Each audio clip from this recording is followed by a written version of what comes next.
Gracias, doctora Morales Espinosa, y a todos los profesores por esta excelente reunión, por este simposio, que a mí me aclaró muchas dudas que tenía.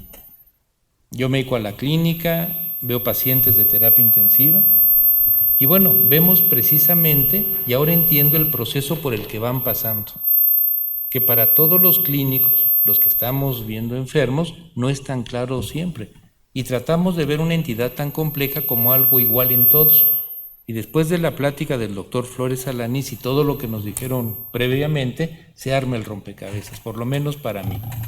En este sentido, y seguramente han de ser las preguntas que tienen muchos colegas clínicos, les voy a hacer algunas preguntas en relación a esto para tener la traslación de la excelente investigación que hacen con lo que vemos en la práctica clínica, que tiene muchísima relación. Como les comentaba, ya se vislumbra el panorama claramente, ¿no? La pseudomona, este mecanismo impresionante que tiene de adaptación hacia todo lo que la puede dañar y que ha desarrollado, le comentaba la doctora Morales Espinosa, a través de millones de años para irse adaptando. Este concepto es bien importante, que no lo manejamos en la clínica al medio ambiente, porque en la clínica lo vemos como una agresión, como una bacteria que está destruyendo y está condicionando una grave respuesta inflamatoria, pero lo que hace es adaptarse a lo que tiene en el medio en el que se está desarrollando, y como bien lo dijo el doctor Flores Alanís, es diferente acorde al escenario. No es lo mismo un chiquillo que una gente joven previamente sana, o que un paciente mayor o adulto mayor que está inmunodeprimido, que tiene varias enfermedades asociadas y que por desgracia desarrolla una infección de este tipo, ya sea en el ambiente extrahospitalario, pero sobre todo en el ambiente intrahospitalario. Entonces, en relación a esto, mis preguntas son las siguientes.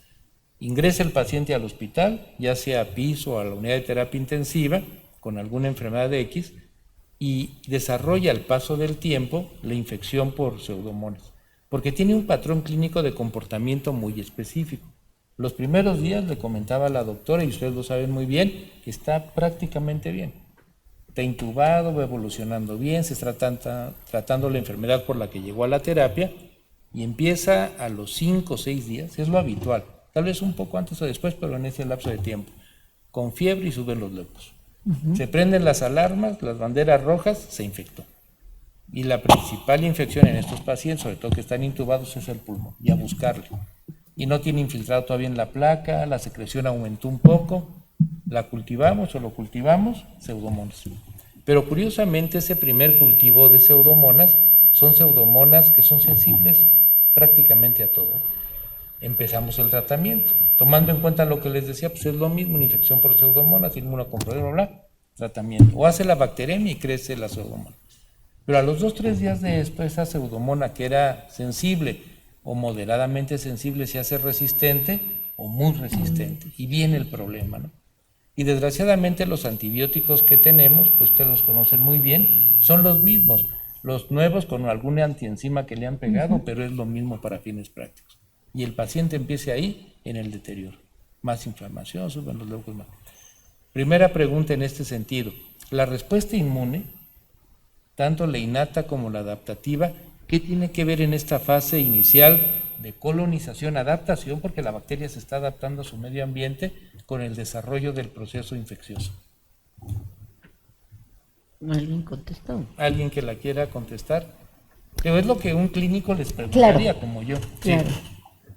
Sí. Sí, por favor, doctor. O el micrófono, si les puedes pasar el micrófono, Robert. Si quiere, le pasan el micrófono, doctor, para que contesten ahí de su lugar.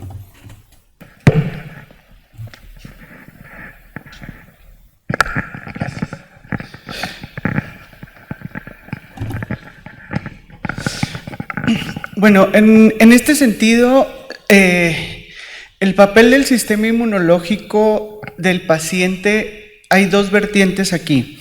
Nosotros, por los estudios que hemos realizado, hemos visto que muchos de los pacientes, como comentaba el doctor Alejandro, pueden traer su propia cepa. Entonces, al traer su propia cepa, la modulación que tiene el sistema inmunológico frente a esa bacteria hace que ya haya un establecimiento o que la pueda considerar como parte de la microbiota que está presente en el paciente. La cuestión es que cuando cambia o se modifica el ambiente en el que se está desarrollando, ahí es, como decía la doctora Sander, una modificación en la expresión génica de muchos factores que tiene Pseudomonas, y es lo que hace que cambie esta modulación y ahora comience a ver este patrón que observan ustedes en la clínica, donde primeramente era una población susceptible y posteriormente comienza a haber una población resistente. Muy bien, entonces hay una estrecha relación en esto. Muy bien. La siguiente, pero está funcionando el sistema inmune y viene luego lo que bien comentó. Y es la pregunta de todos los clínicos, y ya lo ha respondido. ¿De dónde vienen estas pseudomonas o de dónde vienen otros más, como Acinetobacter? Ya está en el paciente, o sea, ya traen la pseudomona, o al llegar al hospital la adquieren del medio ambiente y luego condicionan, como bien comentaron, brotes epidémicos. Esta pseudomona, por ejemplo, y siempre llamamos, ¿no?, neumonía asociada a ventilación mecánica, neumonía o bacteremia asociada a catéter central, infección de vías urinarias asociada a sonda urinaria.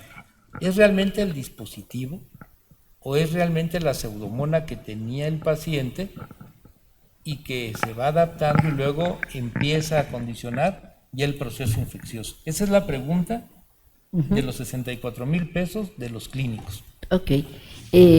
Nosotros vimos cuando empezamos a caracterizar nuestras poblaciones que todas las pseudomonas, o la gran mayoría, arrojaban perfiles diferentes de cromosómicos.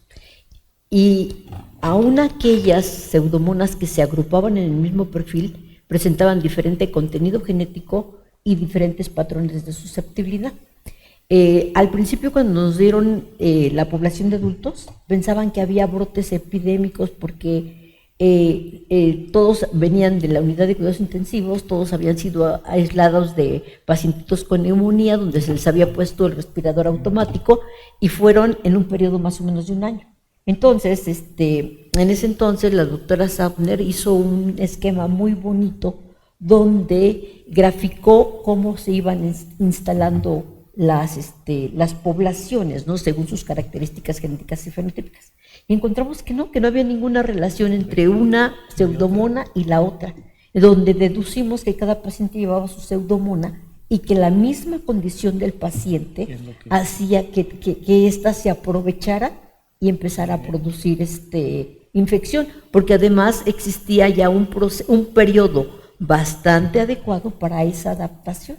Entonces, pseudomonas que iba como colonizando piel o alguna otra parte del cuerpo, se empezaba a adaptar, empezaba a ser retada por todas las fuerzas de estrés, de hospital, de tratamiento, de desinfectante, de todo, hasta que agarraba por así un nicho específico para colonizar y desarrollar la enfermedad. Eso explica mucho de lo que vemos en la clínica. Y fíjense, esto ha sido uno de los grandes dilemas de los clínicos, de los con este tipo de pacientes, porque habitualmente es lo que habíamos pensado, pero no lo teníamos nosotros bien asegurado con base científica. ¿Por qué no todos lo hacen? Si el mecanismo entonces ya esto aclara, les digo mucho, ¿no? Trae el paciente, en este caso pseudomona, la pseudomona se adapta, hace su nicho, ¿no?, su nicho ecológico propio para desarrollarse. Exacto. Vienen los estresores del medio, si bien entendí, y entonces la bacteria, rebasa la respuesta inmune y empieza a hacer de las suyas. Exacto. Muy interesante. En este sentido, ustedes que son los expertos en pseudomonas, ¿qué nos recomendarían a los clínicos para prevenir esto? Porque luego ya ver el paciente y darle el antibiótico, pues ya saben lo que pasa, ¿no? No todos responden y son escenarios muy, muy desafortunados. ¿Pero qué nos recomendarían para prevenirlo? Hacer una evaluación, unas pruebas de escrutinio para descartar los pacientes que ya llegan con la pseudomona. Ya lo de lavado de manos y demás y limpieza, ya es bien conocido, pero desde el punto de vista bacteriológico, ¿qué nos recomendarían ustedes? Contestando. Ustedes son los expertos en pseudomonas. Los clínicos vemos el resultado de todo complejidad genética y metabólica. Desde un punto de vista bacteriológico, doctor, es muy importante tomar las muestras, pero no nada más quedarnos con, ay, aquí está una colonia y todo es igual. O sea, las vemos todas iguales. No, desde ahí yo creo que debemos, aunque veamos un cultivo puro, ¿sí?, tomar más colonias y hacerle, pues, las pruebas de rutina, ¿sí?, pero sobre todo lo que es el antibiograma, lo tenemos que tener en la mano, aunque tengamos Malditov, para la identificación y determinar genes de resistencia, cosas así. Es importante tenerlos en la mano y verlos. Y mucho más importante en estos tipos que el Kirby-Bauer, esas técnicas viejas fenotípicas, ahí nos podemos dar cuenta de las persistencias, por ejemplo, ¿sí? Y todo esto pues hace un todo, termina siendo un todo. El lavado de manos entre paciente y paciente es, pero importantísimo, ¿sí? Y pues una vigilancia, al final de cuentas no podemos tener hacerle las pruebas epidemiológicas a todas las cepas, ¿sí? Pero sí a las que sean muy diferentes o que nos estén dando una alta resistencia a antimicrobianos. Pero de un solo cultivo sería muy bueno tomar más de una colonia, aunque sean todas iguales. Y si son diferentes, pues con más razón. O sea, bueno, siempre y cuando sean dos diferentes. Y ya cuando hay muchas, pues eso es una contaminación, ¿no? Así es. Pero sí, y determinar esa diversidad que hay dentro de un mismo paciente y dentro de una misma muestra. Ahí el doctor Alanís quiere agregar algo. Yo agregaría a lo que ya mencionó la doctora Delgado, es que muchas veces en la clínica se comienza el tratamiento empírico, ¿no? y muchas veces funciona, ¿no? Pero hay pacientes con persistencia o falla en el tratamiento, ¿no? Entonces, en este tipo de pacientes creo que se debería de tomar en consideración toda esta variabilidad que hay en las gamas de susceptibilidad a los diferentes antimicrobianos, y debería de hacerse una vigilancia de este tipo de pacientes, ¿no? Porque al final de cuentas, esta persistencia o esta falla en el tratamiento pues culmina muchas veces en el deceso del paciente, ¿no? Entonces es súper importante determinar cuál es la causa de la falla del tratamiento, ¿no? Y mucho de ello podemos determinarlo y a través de este tipo de estudios y posteriormente ajustarlo, ¿no? o aplicarlo. Y en relación, perdón, doctor, adelante. Solo para complementar, yo como recomendación a los médicos es que se incluya toda esta parte molecular y toda esta parte de vigilancia epidemiológica y de resistencia a antimicrobianos desde que están en su curso básico de microbiología y bacteriología, porque desgraciadamente muchos de los estudiantes de medicina van a los hospitales a hacer sus prácticas, a hacer visita a pacientes, y si tienen este desconocimiento de esta forma que ya hemos visto durante las pláticas donde los microorganismos se pueden diseminar dentro del ambiente hospitalario, pues muchas veces son los que generan que estos brotes se incrementen en las unidades de cuidados intensivos, ¿no? Entonces, creo que recalcar desde la parte educativa la importancia que tienen este tipo de infecciones y este tipo de alternativas a tratamientos que se pueden dar o mecanismos de resistencia, creo que disminuiría mucho la frecuencia de infecciones que tenemos en los hospitales. Muy buen comentario, porque en relación a esto, lo vemos en los hospitales, sobre todo de enseñanza, el gran flujo de, no nada más de estudiantes, de residentes, de médicos, de familiares, del personal de salud que está en la institución trabajando, y la gran movilidad de todos estos personajes dentro del hospital. Y todos ellos vienen de la calle, la mayoría en transporte público, ¿me entiendes? Y todo lo que viene como consecuencia de esto, ¿no? Los puestos de comida fuera de los hospitales, y bueno, seguiría sumando la bata y las corbatas, que son un problema serio intrahospitalario. Esto ya es bien conocido. Esa es una excelente observación, y esto favorece necesariamente el incremento significativo del riesgo de cualquier proceso infeccioso, no nada más por Pseudomonas, sino con otras bacterias. Ya, perdón, como último comentario, y esto igual la doctora Morales lo puede explicar mucho mejor. En uno de los artículos de nuestro grupo, pero fue de uropatógenas, sí, la doctora sugiere, sobre todo con estas tolerantes o persistentes, el traslapar, o sea, el tratamiento antimicrobiano es un poco más largo, pero no porque sea por un antibiótico, sino porque en un momento dado se traslapa otro antimicrobiano, ¿sí? Eso, pues la doctora Morales lo puede explicar mucho mejor y tiene una gráfica muy linda, pero eso, digo, funcionó y funcionó en un paciente muy cercano a mí, ¿no? Entonces, ese traslapamiento, no me acuerdo, eran 3 días o 4 que se empezaba con uno de los antimicrobianos, ¿sí? Se continuaba con ese antimicrobiano, pero empezaba, al mismo tiempo se sobrelapaba con otro antimicrobiano. Diferente y también de diferente clase de antimicrobiano.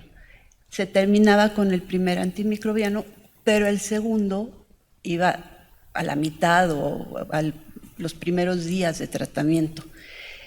Y eso sobre todo en estas persistentes, tolerantes, híjole, sí hay un cambio, sí se ve un cambio importante.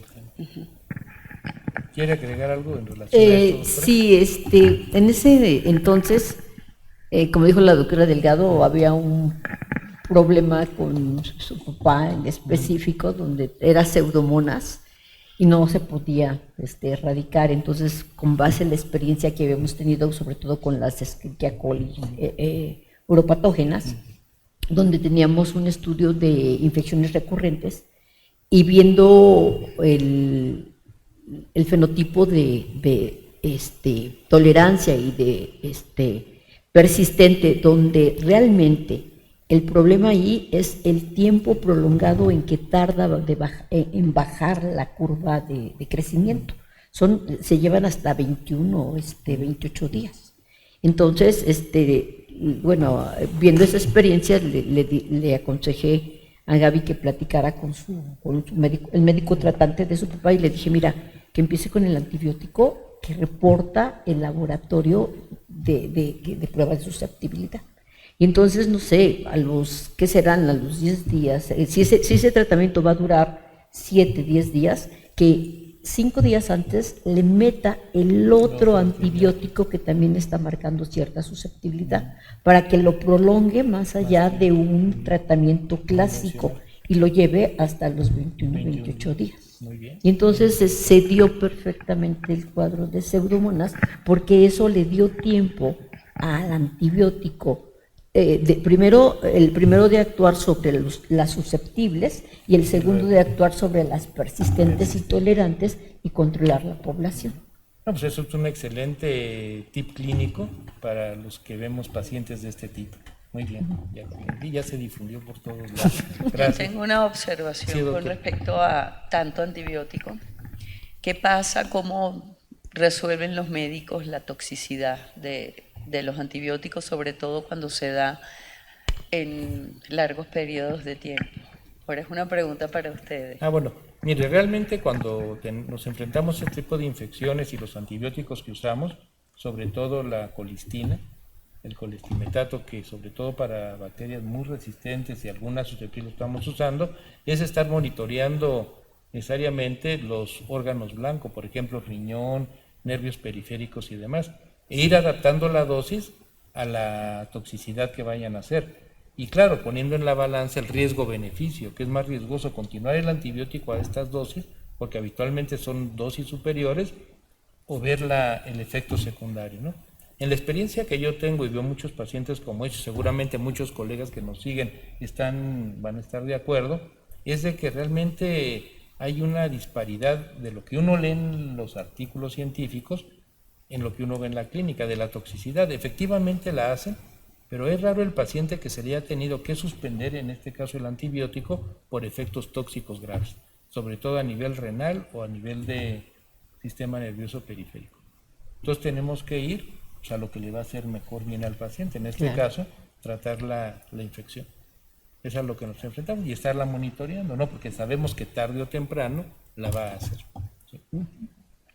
Y una sugerencia, yo creo que hay que recomendarle al laboratorio de bacteriología que regrese a las pruebas clásicas, porque todo es automatizado y simplemente el aparato nunca nos va a determinar qué tipo de resistencia se muestra. De hecho, en el laboratorio, cuando nosotros hacemos pruebas de susceptibilidad, le pedimos a quien las hace, déjalo, ahí deja, ya leyó, generalmente se lee entre las 12, 20 horas, entonces para dar el perfil de resistencia susceptibilidad. Yo le pido a José Luis, que es nuestro experto en hacer pruebas de susceptibilidad, déjalos, hay que leerlos a las 48 horas. Y entonces es cuando empezamos a ver la reemergencia de poblaciones. Otro buen consejo para los clínicos, ya van dos, muchos más, ¿no? Pero estos dos son muy importantes.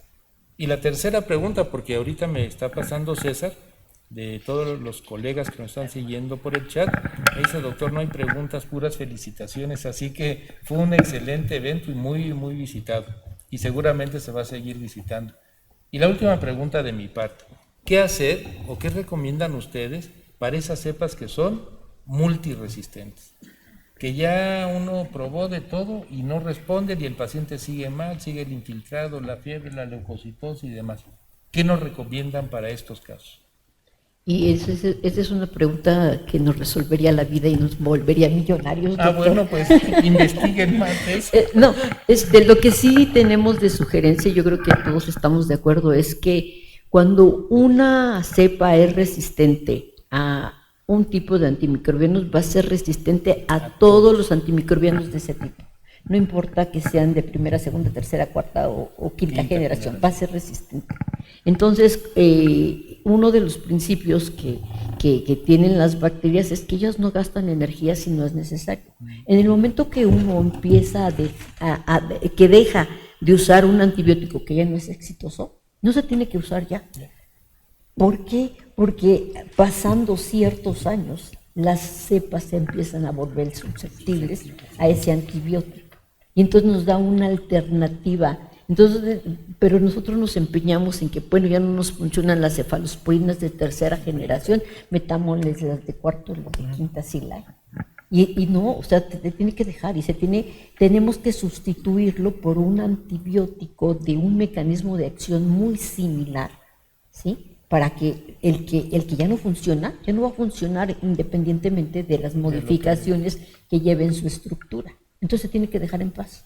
Y lo hemos visto en la clínica a primer nivel, donde en pacientes con infecciones urinarias se dejó de usar mucho el trimethoprim sulfonitoxazol por la resistencia.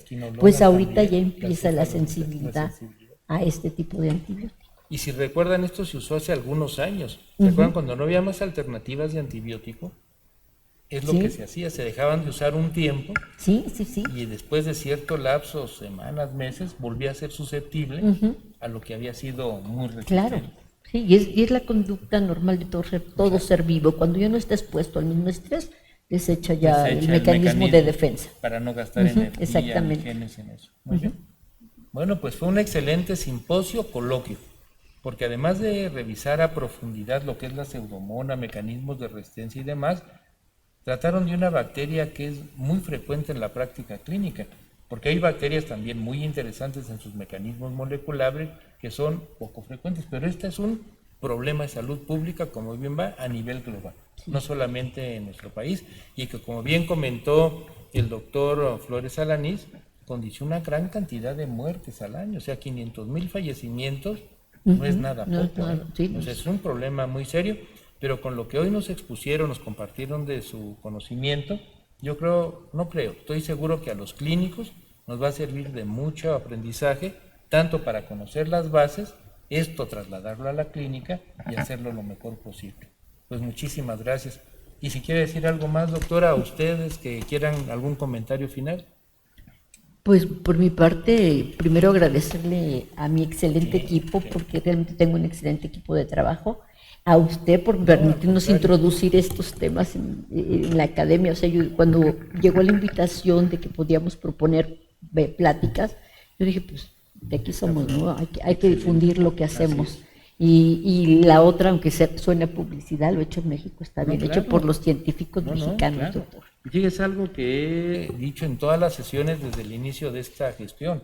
Mucho de lo que se ha presentado aquí en la academia, tanto de la parte básica como de la parte clínica, son desarrollos mexicanos y hecha por mexicanas y mexicanos.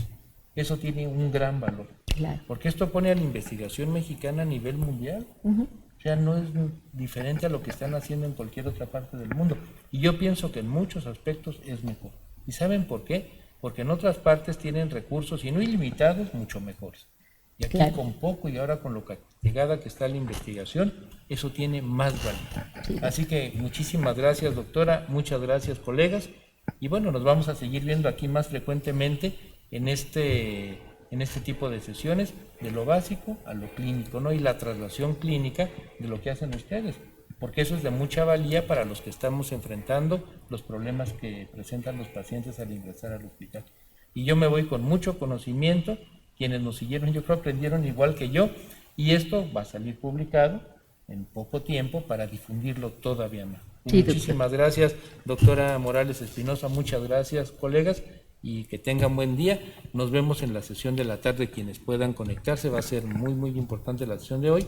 Y los invito, doctora, colegas, y a todos los que nos siguen por los medios, a la reunión del 25 de junio, que es el ingreso de nuevos académicos. Perfecto, doctor. 25 de junio a las 4 de la tarde, porque va a ingresar un premio Nobel. Va a ingresar el doctor Drew Weissman, el que desarrolló la vacuna RNA contra COVID. Y Perfecto. que salvó, como bien saben ustedes, a millones de vidas. Otro hubiera sido el panorama. Pero bueno, si pueden asistir, mejor. Aquí va a estar y va a impartir una conferencia relacionada seguramente a todo el desarrollo molecular de esta vacuna. De esta vacuna. Claro Están que sí, invitados, doctor. que tengan Con buen día. muchísimo Muchas gracias, gusto. doctora, y nos seguimos viendo. Que Gracias, tengan también doctor. buen día a todos los que nos siguieron por las redes, y nos vemos a las 5 de la tarde. Hasta luego. Hasta luego.